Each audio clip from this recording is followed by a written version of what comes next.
जय हिंद। नमस्कार। चलिए आज एक नए धर्म की यात्रा पर चलेंगे, क्योंकि इससे पहले हमने एक धर्म की यात्रा की है जिसका नाम था बौद्ध धर्म। अब बौद्ध धर्म के बाद में अब नए धर्म की यात्रा पर चलेंगे, जैसा कि आप मेरे पीछे लिखा देख रहे हैं, जैन धर्म।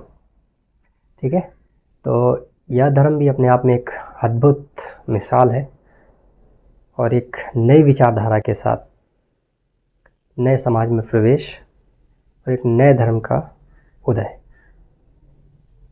हालांकि अगर बात करें जैन धर्म की, तो जैन धर्म बौद्ध धर्म से भी ज़्यादा पुराना है। अब आप सोचोगे ऐसा क्यों, तो फिर आपने पहले बौद्ध धर्म क्यों बता दिया। क्योंकि देखिए, बौद्ध धर्म की अगर बात करें तो हमने उनके जन्म के आधार पर, क्योंकि महात्मा बुद्ध का जो जन्म है वो महावीर के जन्म से पहले है, इसलिए हमने पहले बौद्ध धर्म खत्म कर दिया। और महावीर का जो जन्म है वो महात्मा बुद्ध के बाद है, इसलिए हमने जैन धर्म को बाद में रखा। हालांकि पुराना इस वजह से है क्योंकि इसके अंदर 24 तीर्थंकर हैं और 24वें तीर्थंकर आपके होंगे कौन से? महावीर स्वामी। ठीक है, इस वजह से यह पुराना है। तो अब आप सब कहोगे कि पहले समझते हैं इस बात को कि जैन है क्या, जैन धर्म क्या है, मसला कहाँ से आता है, मतलब क्या है जैन धर्म का। मुद्दा तो ये है कि सबसे पहले आपको जानकारी होनी चाहिए, उस धर्म की जानकारी। महत्वपूर्ण बात यह है कि आपको उसकी विशेषताएं पता होनी चाहिए। केवल धर्म याद कर लेने से फ़ायदा नहीं है ना। ठीक है, और यहाँ पे हम बाल का खाल निकालना सिखाएंगे आपको कि धर्म में क्या है, क्या खूबियाँ हैं उसमें। ठीक है, क्या विशेषताएं हैं, कमियाँ क्या हैं। आज हम ये जैन धर्म के बारे में बात करेंगे। मान के एक बात चलते हैं कि देखा जाता है बौद्ध धर्म और जैन धर्म दोनों लगभग समान है, लगभग समान है। दोनों की विचारधाराएं ही लगभग समान है, विचारधाराएं भी समान है। ठीक है, दोनों के जो तीर्थंकर हैं, या हम महात्मा बुद्ध की बात कर लें या हम महावीर स्वामी की बात कर लें, ठीक है, अपने आप में उत्कृष्ट हैं, समाज में एक महत्वपूर्ण स्थान है। जैन धर्म के भगवान हैं, बौद्ध धर्म के भगवान महात्मा बुद्ध हैं। ठीक है, दोनों आपस में दोनों लोग भगवान हैं। ठीक है, लेकिन ऐसी क्या वजह है कि भारत में जैन धर्म से ज़्यादा वैल्यू बौद्ध धर्म को मिली। ठीक है, कुछ कमियां रही हैं जैन धर्म की, वो क्या रही हैं वो इस क्लास में हम लोग बात करेंगे। क्या वजह रही भारत में बौद्ध धर्म तेज़ी के साथ फैला जबकि जैन धर्म उतनी तेज़ी के साथ नहीं फैला और उतना ज़्यादा प्रगति नहीं पाई जैन धर्म। आइए देखते हैं। सबसे पहले तो समझते हैं कि जैन होता क्या है, जैन का मतलब ही क्या है, जैन मतलब क्या होता है। जैन, देखिए, जैन का मतलब होता है विजेता। जैन का मतलब ही क्या होता है? विजेता। तो जिसके धर्म में ही विजेता हो तो धर्म तो विजेता होना ही चाहिए, है ना। जैन धर्म, जैन का मतलब होता है विजेता। तो जैन का मतलब ही विजेता है, तो इसका मतलब है तो धर्म को तो फिर कोई हराने वाला है ही नहीं। और वाकई बात है इसकी। अगर आप सिद्धांत देखेंगे तो बेहतरीन सिद्धांत हैं, एक बेहतरीन एक मार्गदर्शन है जो समाज को नया जीवन जीने का तरीका सिखाता है। बहरहाल हम बात करेंगे आगे की बातों पर। तो जैन का मतलब ही होता है क्या? विजेता। अब हमने आपसे कहा कि यह सबसे ज़्यादा पुराना धर्म, यानी कि बौद्ध धर्म से भी ज़्यादा पुराना है।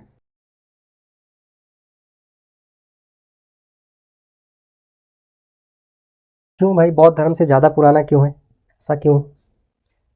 मास्टर तुम गलत पढ़ा रहे हो क्या? नहीं, मास्टर सही है, मास्टर नहीं गलत पढ़ा, मास्टर सही कह रहा है।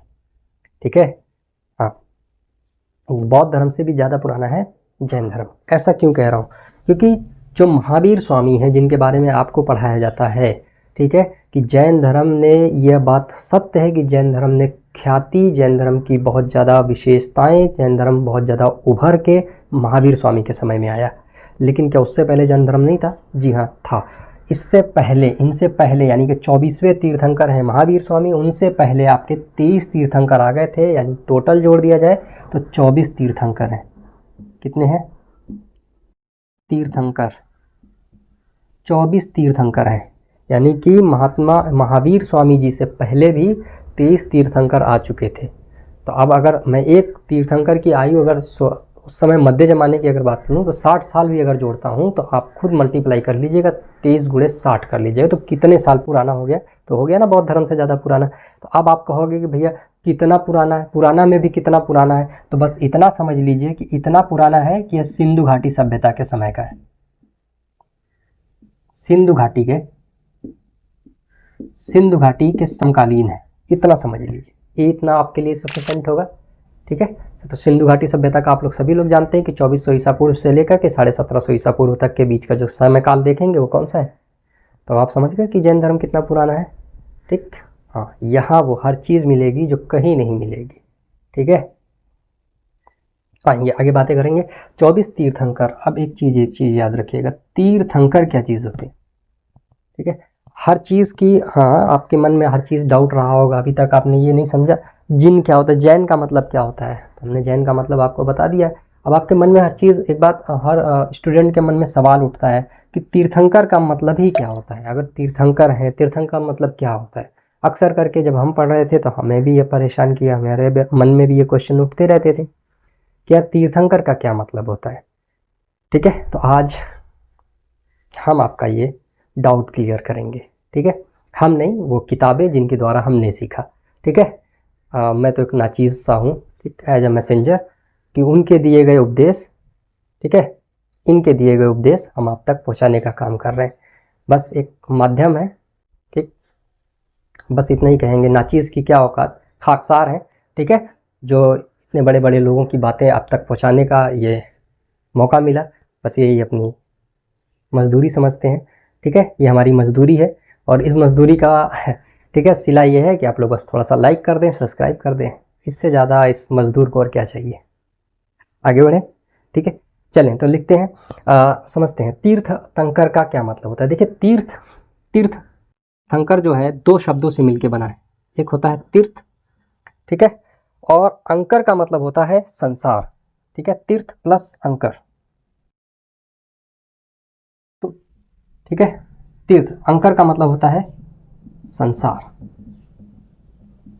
और तीर्थ का मतलब होता है स्थल। कौन से स्थल? तीर्थ स्थल। तो ऐसा व्यक्ति जिसने संसार के सभी तीर्थ स्थलों की यात्राएं की हो, यानी संसार में घूमने वाला व्यक्ति ही क्या कहलाता है? तीर्थंकर कहलाता है। आई होप आपका ये डाउट क्लियर हुआ हो। ठीक है, तो अब तक अगर आप नहीं समझ पाए थे तो ये समझ लीजिएगा, तीर्थंकर यानी कि तीर्थों का, यानी संसार में तीर्थ स्थलों का भ्रमण करने वाला, संसार को घूम लेने वाला, संसार को समझ लेने वाला ही क्या कहलाता है? तीर्थंकर कहलाता है। याद रहेगा सबको। ठीक है, वही तीर्थंकर वही कहलाएगा जिसने क्या जीत लिया हो? संसार को जीत लिया हो। सिंपल सा बात, ऐसे कहने का मतलब है तीर्थ स्थल यानी कि संसार के वह समस्त तीर्थ स्थल, यानी संसार की वह सभी चीज़ों को सीख गया हो, वही क्या कहलाएगा? तीर्थंकर कहलाएगा। आई होप आपको इतने बात समझ में आ गई हो।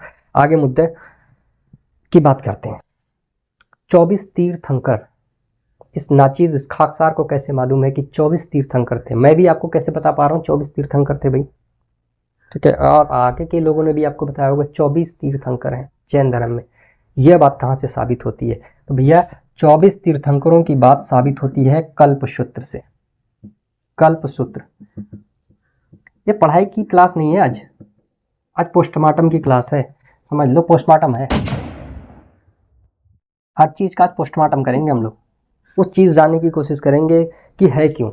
अभी तक तो आप सिर्फ पढ़ते चले आए ना, तीर्थंकर आपने पढ़ लिए, 23 तीर्थंकर, 24 तीर्थंकर आपने पढ़ लिया, अंतिम तीर्थंकर, पहले तीर्थंकर आपने पढ़ लिए होंगे, ऋषभदेव हैं। ठीक है, 24वें तीर्थंकर महावीर स्वामी हैं, ये तो आपने सभी पढ़ते चले आ रहे हैं। तो आज हमने तीर्थंकर का मतलब समझा, फिर जैन धर्म पढ़ते चले आए, आप जैन धर्म पढ़ते चले आए, लेकिन आज जैन का मतलब आपने समझा, तो हुई ना पोस्टमार्टम क्लास। ठीक है, तो अगर आपको लगता है पोस्टमार्टम हो रहा है तो लाइक कर दीजिएगा। ठीक है, आगे, और शेयर तो करना भूलिएगा नहीं। आगे बात करते हैं। ठीक है, कल्पसूत्र, तो ये 24 तीर्थंकर यानी कि 24 के 24 तीर्थंकरों का जो उल्लेख है वह किस किताब में मिलता है? हमें कल्पसूत्र में मिलता है। समझ में आ गई? तो यहाँ से हम आपको बता पाते हैं कि असल में जैन धर्म में कितने तीर्थंकर आ चुके हैं? 24 तीर्थंकर आ चुके हैं। क्यों? क्योंकि इसका उल्लेख मिलता है कहाँ पर? कल्पसूत्र में। ये आपके लिए क्या हो गया? प्रूफ, सबूत हो गया ये। तो बिना सबूत के कोई बात नहीं होती है ना, ये सबूत हो गया। ठीक है, सबूत याद रहेगा। तो ये आपका क्या हो गया, सब हो गया। ठीक है, कल्पसूत्र। तो कल्पसूत्र को लिखा किसने है भैया, ठीक है, भद्रबाहु। किसने लिखा है, भद्रबाहु ने लिखा है कल्पसूत्र को। अब पोस्टमार्टम थोड़ा सा और किया जाए। अब कल्पसूत्र क्या चीज है, घबराइए नहीं, ठीक है। आप अगर एसएससी के हैं, आप रेलवे एनटीपीसी के हैं, आप यूपीएसआई के हैं, सफिशेंट क्लास है। अगर आप सीजीएल के हैं, सीएचएसएल के हैं, तो भी आपके लिए सफिशेंट क्लास है। तो कल्पसूत्र की अगर बात करेंगे तो भद्रबाहु, किसने लिखा है, भद्रबाहु ने। अब हम ये बात करेंगे कल्पसूत्र क्या है। क्या आपने वेदांग पढ़े थे, वेद पढ़े थे। वेद आपके होते हैं 4, वेद होते हैं 4। जी हाँ, आप बिल्कुल सबके मन में चलने लगा होगा, ठीक है। वेद, ठीक, बिल्कुल सही बोला आपने। ऋग्वेद, यजुर्वेद, श्यामवेद और अथर्ववेद, ये 4 वेद होते हैं। चारों के उपवेद हैं, ठीक है, चारों के उपवेद हैं। उपवेदों की अगर संख्या की बात हम करें तो 7 होते हैं उपवेद। सॉरी, ब्राह्मण ग्रंथ की अगर बात करें तो ब्राह्मण ग्रंथ कितने हो गए, 7 हो गए। सबके एक एक उपवेद भी होते हैं, ठीक है। तो अगर हम बात करेंगे उपवेद, उपवेदों के बाद आते हैं वेद, वेदों के बाद क्या आते हैं, वेदांग। वेदांग किस लिए लिखे गए, वेदांग वेदों को और बढ़िया से समझने के लिए, यानी कि वेदों की व्याख्या जो अच्छे से कर सके वो क्या कहलाते हैं, वेदांग, वेदांग कहलाते हैं। वेदांगों की संख्या कितनी है, 6 है। वेदांगों की संख्या 6, तो वेदांग है, वेदांग है 6। 6 वेदांगों में से कौन कौन से, शिक्षा, शिक्षा, कल्प, निरुक्त, छंद, और क्या होते हैं, व्याकरण, और अंतिम होता है ज्योतिष, ठीक है। ये 6 व्याकरण है आपके। अब आप इसमें देखोगे तो इसमें एक चीज आपको दिखाई पड़ेगी, कल्प, ठीक है। तो भद्रबाहु ने कल्प वेदांग की जो है शिक्षा ली और इससे प्रेरित होकर के एक पुस्तक लिखी जिसका नाम है कल्प सूत्र, और इसमें इन्होंने 24 तीर्थंकरों का उल्लेख किया, ठीक है। समझ में आ गई बात, क्लियर हो गया, और डीप जाना है, ठीक है, इतनी तक रखते हैं, ठीक है। तो कल्पसूत्र आप समझेंगे, तो हम उस हर चीज़ का आज पोस्टमार्टम करेंगे जो आपने अभी तक नहीं समझा था, ठीक है। जो जो आपको परेशान कर रहा है यहाँ पे हम उस सारी परेशानियों का हल करेंगे धीरे धीरे आराम से। अभी तो हम जैन धर्म के केवल बेसिक कंसेप्ट को लेकर चल रहे हैं, ठीक है। यहाँ समझ गया, जैन का मतलब होता है विजेता। बुद्ध धर्म ज़्यादा से ज़्यादा पुराना कितना है, सिंधु धर्म। बुद्ध धर्म से भी ज़्यादा पुराना है कौन सा, जैन धर्म। कितने पुराना है, तो सिंधु घाटी के समय का है। 24 तीर्थंकर हैं। तीर्थंकर का मतलब होता है जिसने संसार को जीत लिया हो, ठीक है। कल्पसूत्र, कल्पसूत्र से इन 24 तीर्थंकरों के बारे में हमको क्या मिलता है, उल्लेख मिलता है, याद रहेगा, क्लियर। कल्पसूत्र कहाँ से आया है, तो यह वेदांग से लिया गया है, ठीक है। अब भी लोग मानने को तैयार नहीं है कि हिंदू धर्म, ठीक है। जब जैन धर्म आया था, बौद्ध धर्म आया था, तो हिंदू धर्म नहीं था, तो था, उससे पहले भी था, ठीक है। तो क्योंकि सीख ही वहीं से रहे हैं। आ गई बात समझ में। महावीर स्वामी जब आएंगे तो वो भी पहले सब, महात्मा बुद्ध ने जिसकी शिक्षा ली थी संख्या दर्शन, ठीक है, तो महावीर स्वामी ने भी संख्या दर्शन की शिक्षा ले रखी है।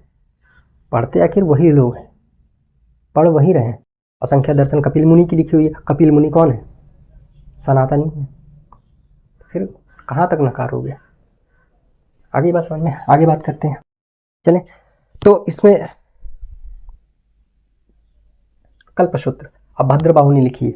आगे चल करके आपको जैन धर्म में एक चीज़ दिखेगी कि आत्मा की परिकल्पना होगी, ईश्वर की परिकल्पना नहीं होगी, पुनर्जन्म की मान्यता होगी, कर्मकांड की बात होगी। ये सब कहाँ लिखा हुआ है, ये सब कल्पसूत्र में लिखा है। और कल्पसूत्र में किस में लिखा है, कल्प में। और इस कल्प में क्या क्या लिखा हुआ है, इसी में लिखा हुआ है भैया उपनयन संस्कार। उपनयन, उपनयन का मतलब होता था शिक्षा का अधिकार। विवाह संस्कार, विवाह संस्कार, कर्म लिखा हुआ है, यज्ञ लिखा हुआ है। ये सब किस में लिखा हुआ है, ये सारे का सारे किस में लिखा हुआ है, कल्प में लिखा हुआ है। तो आखिर पढ़ेंगे तभी तो ये लागू करेंगे, क्लियर, ठीक है। इसलिए महावीर स्वामी ने पढ़ा किसको, वेदांगों को पढ़ा, ठीक है। उसके बाद संख्या दर्शन की भी शिक्षा ली, और संख्या दर्शनों में, ठीक है, वेदांग आते हैं। वेदांगों में क्या आता है भैया, शिक्षा, कल्प, निरुक्त, व्याकरण, ज्योतिष भी आता है। और इस कल्प के अंदर क्या लिखा है, उपनयन, विवाह, कर्म, यज्ञ, और ये सब आपको आगे चल करके दिखेगा। क्लियर हो रही बातें, साफ करदा अगर साफ हो रहा हो दिमाग से, ठीक है, तो मुस्कुराइएगा। आगे बढ़ते हैं, चलें। अब हम बात करेंगे 24वें तीर्थंकर महावीर स्वामी के जन्म की, ठीक है। उससे पहले थोड़ी सी जानकारी ले लेते हैं हम पहले तीर्थंकर के बारे में, ठीक है। पहले तीर्थंकर, आई होप ये लिख लिया आपने, पहले तीर्थंकर। चलिए बात करते हैं इनके पहले तीर्थंकर के। पहले तीर्थंकर इनके कौन थे, पहले फर्स्ट तीर्थंकर, पहले तीर्थंकर है ऋषभदेव। ऋषभदेव। तो जब कोई भी तीर्थंकर आएगा तो वो अपना एक जरूर प्रतीक चिन्ह लेकर के आता है। तो इनका प्रतीक चिन्ह क्या था? सांड। ठीक है। अब आपको एक चीज हम तुमको बताएं, इस बात की पुष्टि कराएं, क्योंकि पोस्टमार्टम क्लास है। ठीक है, पोस्टमार्टम क्लास है, इस वजह से एक चीज और आपको बता दें। क्या आपको मोटा मोटी याद आ रहा है? सिंधु घाटी सभ्यता। और सिंधु घाटी सभ्यता का पवित्र पशु कौन सा है? कुबड़ वाला सांड। हाँ, बिल्कुल सही बात पकड़े हैं, इसीलिए कह रहा हूँ ये पोस्टमार्टम क्लास है। ठीक है, समझदार को तो इशारा ही काफी। आगे बात करते हैं कि अगर आपको लगता हो मास्टर झूठ बोल रहा है, सिंधुकालीन सभ्यता का नहीं है, ठीक है, तो पहला प्रूफ मैंने आपको दे दिया है यहाँ पे। ठीक है, और समझदार को तो इशारा ही काफी हो। आगे बढ़ते हैं। पहले तीर्थंकर कौन हो गए? ऋषभदेव।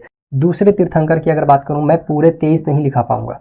ठीक है, मैं मोटा मोटा आपको बता देता हूं कि कौन कौन आए हैं, कौन कौन नहीं है, उसके बाद आप देखते रहिए। दूसरे आपके अजीतनाथ है। कौन है? अजीतनाथ।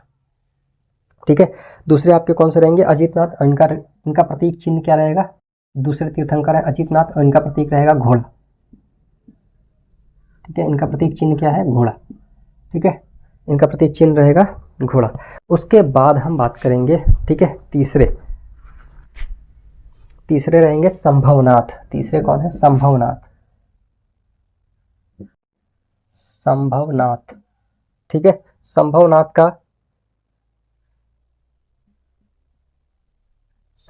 का घोड़ा, सॉरी, अजीतनाथ का हाथी रहेगा।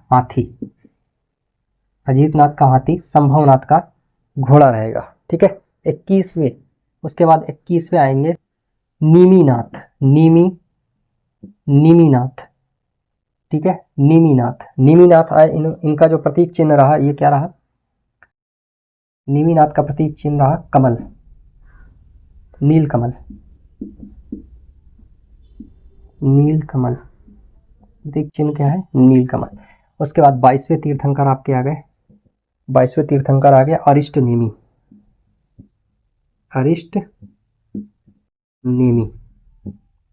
ठीक है, अरिष्टनेमी। इनका जो प्रतीक चिन्ह है शंख। इनका प्रतीक चिन्ह क्या है? शंख। 23वें आपके पाशर्वनाथ।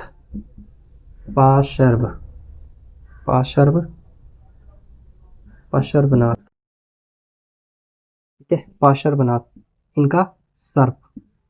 इनका प्रतीक चिन्ह क्या है? सर्प। और 24वें की तो अभी हम लोग बात ही करेंगे। 24वें के महावीर स्वामी जी के बारे में बात करेंगे। तो 24वें तीर्थंकर आपको मालूम ही है, उनकी शिक्षाएं, उनके ज्ञान, उनके जन्म, उनके स्थान के बारे में अभी बात करते हैं। ठीक है, तो आप ये समझ गए, पहले तीर्थंकर हैं ऋषभदेव, दूसरे हैं अजीतनाथ, तीसरे हैं संभवनाथ, और 21वें आपके नीमीनाथ हैं, 22वें अरिष्टनेमी है, 23वें पाशर्वनाथ है, जिनका प्रतीक चिन्ह क्या है? सर्प है। 22वें है, और उसके बाद 22वें अरिष्टनेमी है, जिनका प्रतीक चिन्ह है आपका शंख। 21वें आपका अरिष्टनेमी है, जिनका नीलकमल है। ठीक है, तो इस प्रकार से आप ये याद रखेंगे। अच्छा, इसको लिखाने का मकसद क्या था मेरा? क्योंकि देखो, पहले जो है, पहले तीर्थंकर ऋषभदेव पहले, और आपके 22वें। ठीक है, तो ये दोनों को आप याद रखिएगा, पहले और 22वें, यानी कि ऋषभदेव और अरिष्टनेमी का उल्लेख आपको किस में मिलता है? ऋग्वेद में मिलता है। तो कितने पुराने हो गए अब आप खुद अंदाजा लगा लीजिए। एग्जाम्पल यानी प्रूफ नंबर 2, सबूत नंबर 2। ठीक है, तो ये ऋग्वैदिक काल के समय के हैं ये लोग, याद रहेगा सबको। ठीक है, तो क्लियर? ऋग्वेद।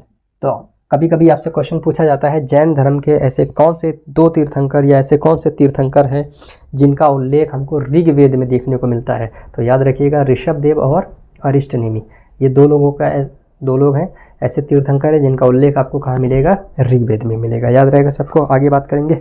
ठीक है, दूसरी बात, एक चीज़ और याद रखेंगे, एक चीज़ और, अरिष्टनेमी जो है ना, अरिष्टनेमी, ये जो 22वें हैं अरिष्टनेमी, इनको भगवान कृष्ण का वंशज भी बताया जाता है, या हम ये कह सकते हैं कि ऐसे समझ लीजिए कि निकटतम बहुत ज़्यादा संबंधी।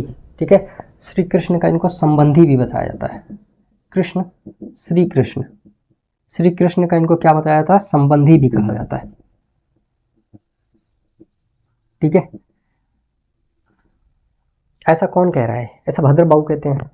ठीक है, अरिष्टनेमी ऐसा कौन कह रहा है? ऐसा कल्पसूत्र कहता है। देखो भैया कल्पसूत्र में लिखा है, हालांकि कितना सच कितना झूठ है तो मैं नहीं जानता, लेकिन कल्पसूत्र इस बात की व्याख्या कर रहा है कि अरिष्ट नेमी जो है वो श्री कृष्ण के क्या है? वंशज हैं, ये वंशज हैं या उनके क्या है? संबंधी है। इस बात की बात कौन करता है? कल्पसूत्र कहता है। चलें आगे बात करते हैं, ठीक है। आई होप यहाँ तक आप समझ गए होंगे। चलिए आगे देखते हैं। 24वें तीर्थंकर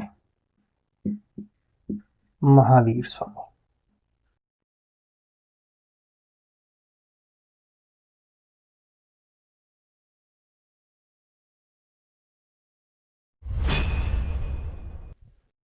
जैन धर्म के लीजेंड महावीर स्वामी। चलें आगे देखते हैं इनके बारे में। महावीर स्वामी की बात करें तो बचपन का नाम क्या है? बचपन का नाम है वर्धमान। वर्धमान याद रखिएगा भाई। महावीर स्वामी के बचपन का नाम क्या है? वर्धमान है, ठीक। पिता का अगर बात करेंगे, पिता का नाम सिद्धार्थ। पिता का नाम सिद्धार्थ। माता का अगर पूछा जाएगा, माता का नाम त्रिशला।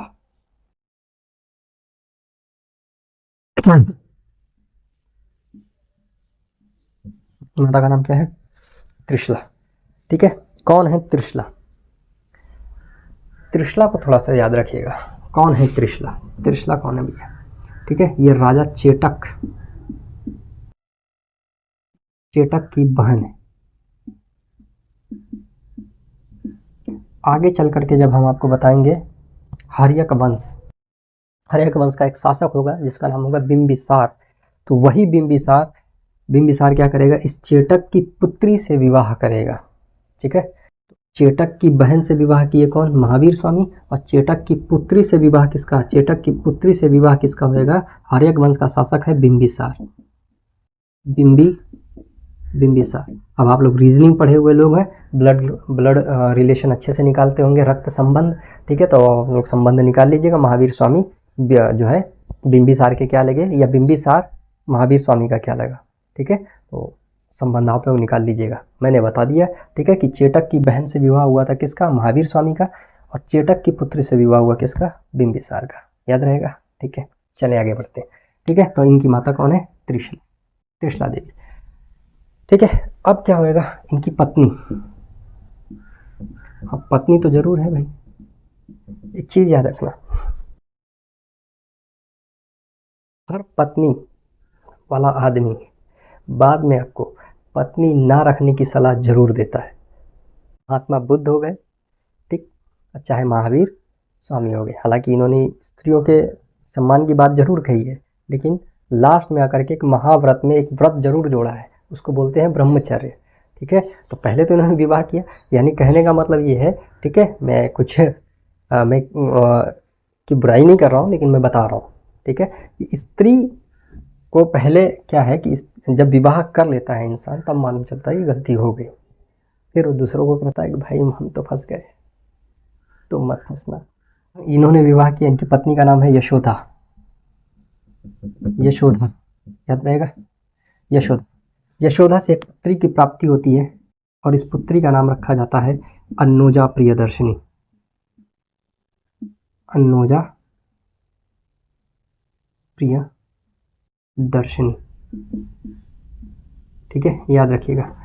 तो महावीर स्वामी के बचपन का नाम है वर्धमान, पिता का नाम है सिद्धार्थ। पिता कौन है? ज्ञातक कुल के सरदार हैं, ठीक है। कौन है ये? ज्ञातक कुल। पिता कौन है? ज्ञातक कुल के सरदार। और अगर पिता ज्ञातक कुल के सरदार हैं तो पुत्र राजकुमार हुआ। तो मालूम ये हुआ कि यदि जीवन के एक मूल्य लक्ष्य तक पहुंचने के बाद हर व्यक्ति, हर इंसान की इच्छा भर जाती है, बड़े बड़े पैसे वाले लोग आने वाले समय में धीरे धीरे एक समय जरूर उनके जीवन में ऐसा गुजरता है कि वह अपना सभी धन दौलत संपदा को त्याग कर एक किसी मठ या किसी हम कहेंगे आश्रम में जाकर के प्रभु के गान में लग जाते हैं। ऐसा क्यों होता है? क्योंकि हम कब तक दौड़ रहे हैं दौलत के पीछे? तब तक दौड़ रहे हैं जब तक हमको धन प्राप्त नहीं हो जाता है। लेकिन जिस समय हमको धन प्राप्त हो जाता है, धन से जो चीज़ें हम चाहें वो अपनी इच्छाओं को पूर्ति करने लगते हैं, हमारी इच्छाएं पूरी होने लगती हैं। और जब एक समय आता है कि इच्छा मात्र के लिए कुछ रह ही नहीं जाता है, और जब इच्छा मात्र के लिए कुछ नहीं रह जाता है, तो वह संसार, यह संसार एक किराए के मकान से ज़्यादा आपको कुछ नहीं लगता। जैसे किराए का मकान होता है, तो किराए के मकान में आदमी कैसे रहता है? ये आज है कल नहीं है, यही सोच के तो हमेशा माइंड में उसके क्या चलता है कि किराए का मकान है, आज नहीं तो कल इसको हमें छोड़ना ही छोड़ना है। वही होता है जब आप सांसारिक सुखों को प्राप्त करके एक असीम ऊंचाइयों तक पहुंच चुके होते हैं, यानी कि यहाँ पर आपकी इच्छा बिल्कुल शून्य हो चुकी होती है। उस शून्य इच्छा के बाद में आपकी कोई इच्छा नहीं रह जाएगी, और जब इच्छा ही नहीं रह जाएगी तो अब आप क्या करोगे? संसार को छोड़ने का मन करेगा। जैसे किराए का मकान को छोड़ने का मन करता है, कब छोड़ेंगे? ठीक है, इसीलिए आदमी क्या अच्छे अच्छे आप बड़े बड़े लोगों को उठा करके देखिए, अच्छे अच्छे बड़े बड़े आदमी ही आपको कहाँ मिलेंगे? या तो कुटिया में मिलेंगे, या आपको आश्रमों में मिलेंगे, या मठों के अंदर बड़े बड़े लोग ही जाते हैं। और क्यों? क्योंकि उनके अंदर अब क्या है, अब आत्मा की शांति चाहिए। वो आत्मा की शांति धन से नहीं मिलेगी, याद रहेगा। ठीक है, तो धन से आप सुख खरीद सकते हो, नींद नहीं खरीद सकते, याद रखिएगा। पंच लाइन है, धन से सुख की प्राप्ति जरूर हो सकती है, आप नींद नहीं खरीद सकते हैं। आप धन से सुख भोगने के साधन खरीद सकते हैं, सुख नहीं खरीद सकते हैं, ये भी याद रखिएगा। ठीक है, आगे बात करते हैं। भाई ये भी क्या है? तो राजकुमार हुए। अब राजकुमार हैं तो क्या होगा भैया? ठीक है, सारा सुख सुविधा इनको भी प्राप्त है। और जब चीज़ जितना ज़्यादा सुख सुविधा किसी को मिलेगा, उस सुख सुविधा से उसका मन उतना ही जल्दी उगेगा।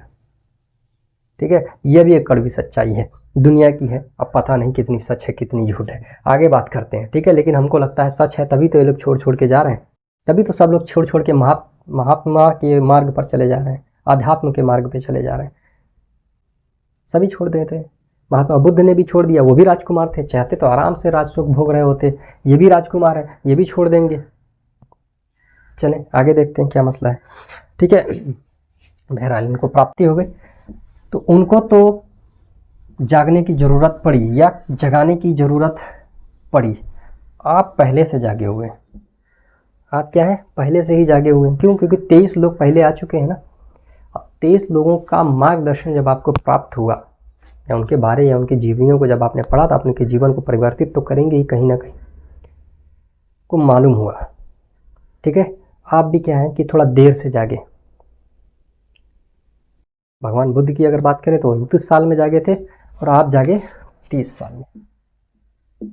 30 साल। देखो भैया ऐसा है ना, एक तरफ खांचा बना लो, तरफ लाइन खींच लो अपनी कॉपी पे, एक तरफ लिख लो जैन धर्म और एक तरफ लिख लो बौद्ध धर्म। ठीक है, अब जैसे जैसे हम बताते चलते हैं वैसे वैसे आप लोग लिखते चलो।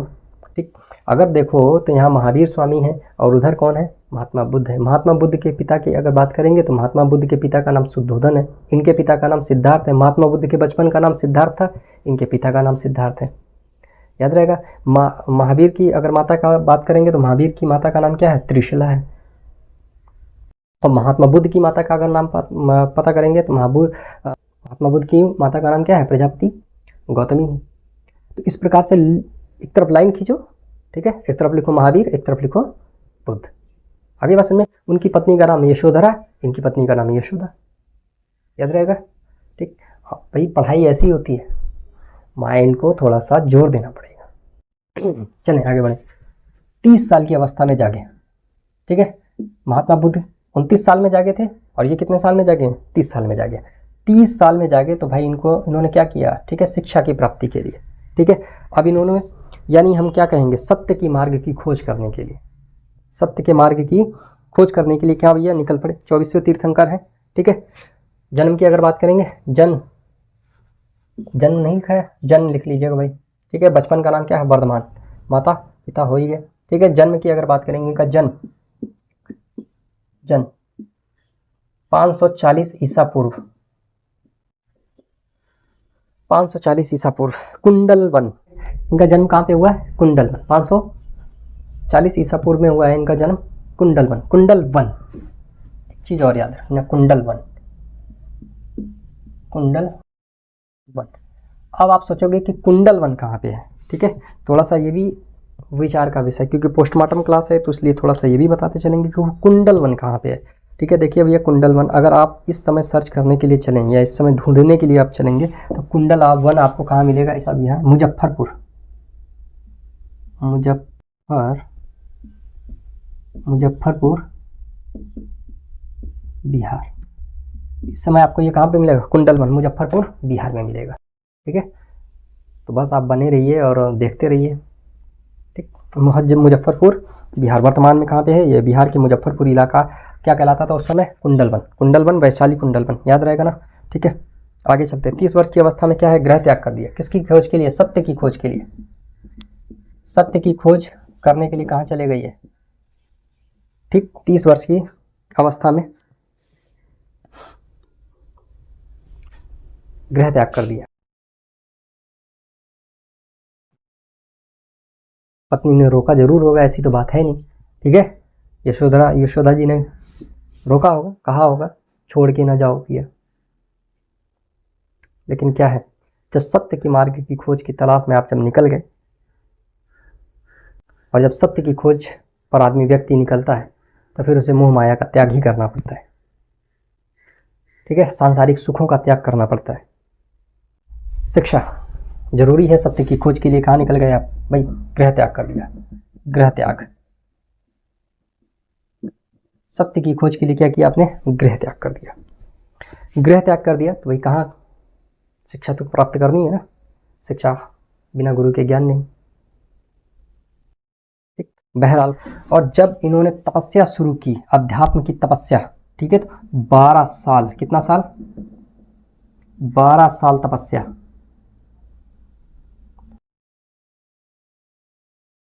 12 साल तपस्या की, यानी कि कितने वर्ष की आयु में निकले थे, 30 वर्ष के। 12 प्लस कर दोगे इसमें तो कितना हो जाएगा, 42 वर्ष।